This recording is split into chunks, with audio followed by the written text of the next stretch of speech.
In hip-hop, we put a lot of stock into lyrics and subject matter, and rightfully so, but I would argue that the delivery of those lyrics are just as important, and that fact sometimes gets neglected when we talk about great MCs. Think about it in terms of life. Two people can tell the same exact story, but if one is a better storyteller, with better delivery, it has a completely different effect on the listener. And it's the exact same thing with hip-hop. When an MC is able to deliver their lyrics in an engaging and unique way, there's nothing quite like it, and Bruiser Wolf might just be hip-hop's best delivery man. There are so many amazing things that go into Bruiser Wolf's delivery.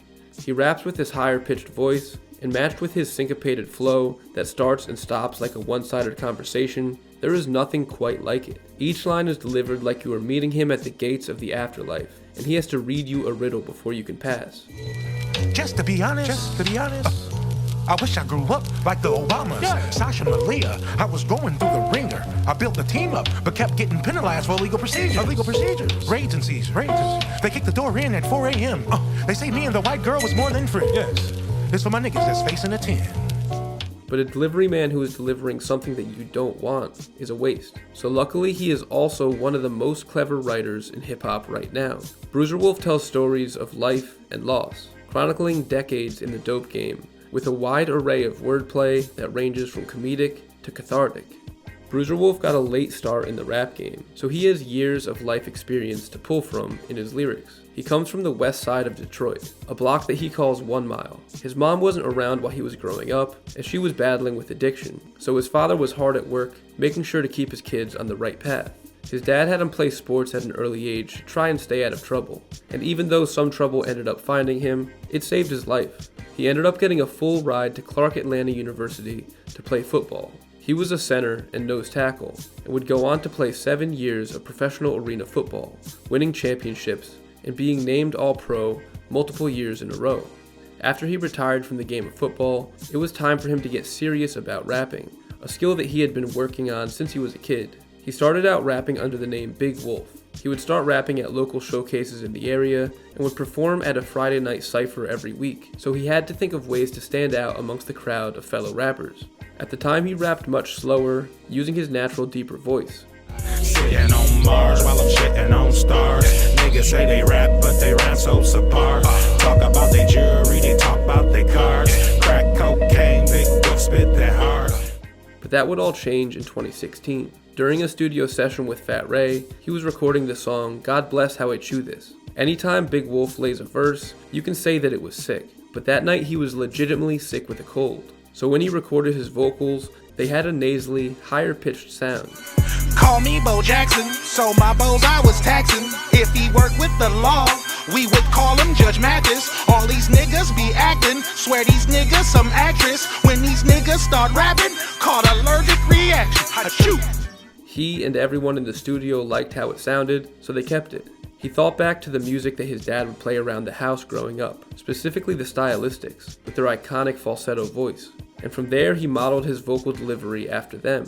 He studies tape of legends who came before him to master the Stylistics falsetto, or watching Teddy Pendergrass to master the art of live performance. He has an old soul with an old school style, but he takes what is old and puts a brand new spin on it. His sound has been described as a cross between E40, Mac Dre, and Sugar Free. And while those legends all have unique voices and delivery just like Wolf, he is a completely new animal.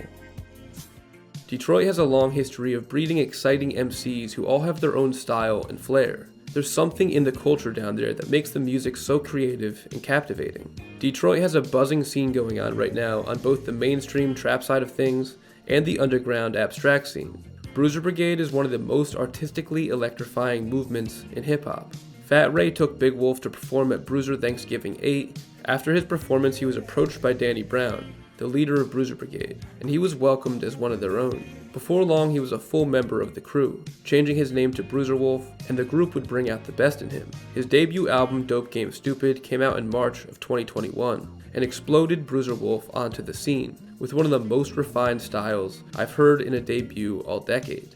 The title Dope Game Stupid refers to the fact that at this point, he was leaving the dope game behind, ready to start the next era of his life.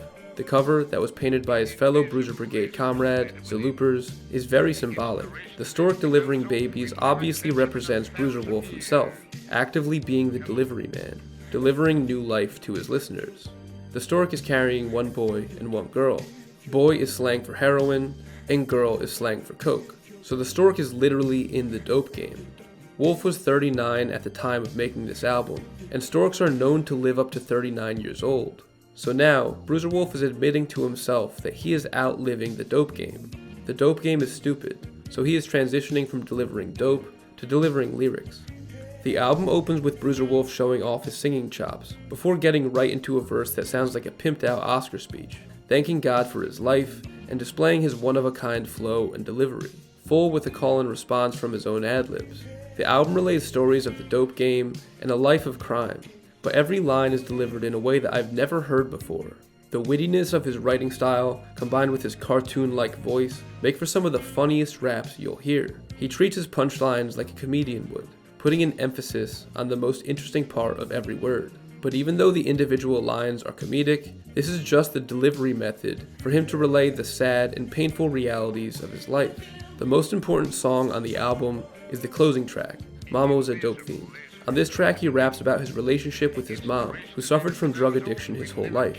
The song is so powerful, you can even hear his voice crack with all of the emotion that is letting out with this song.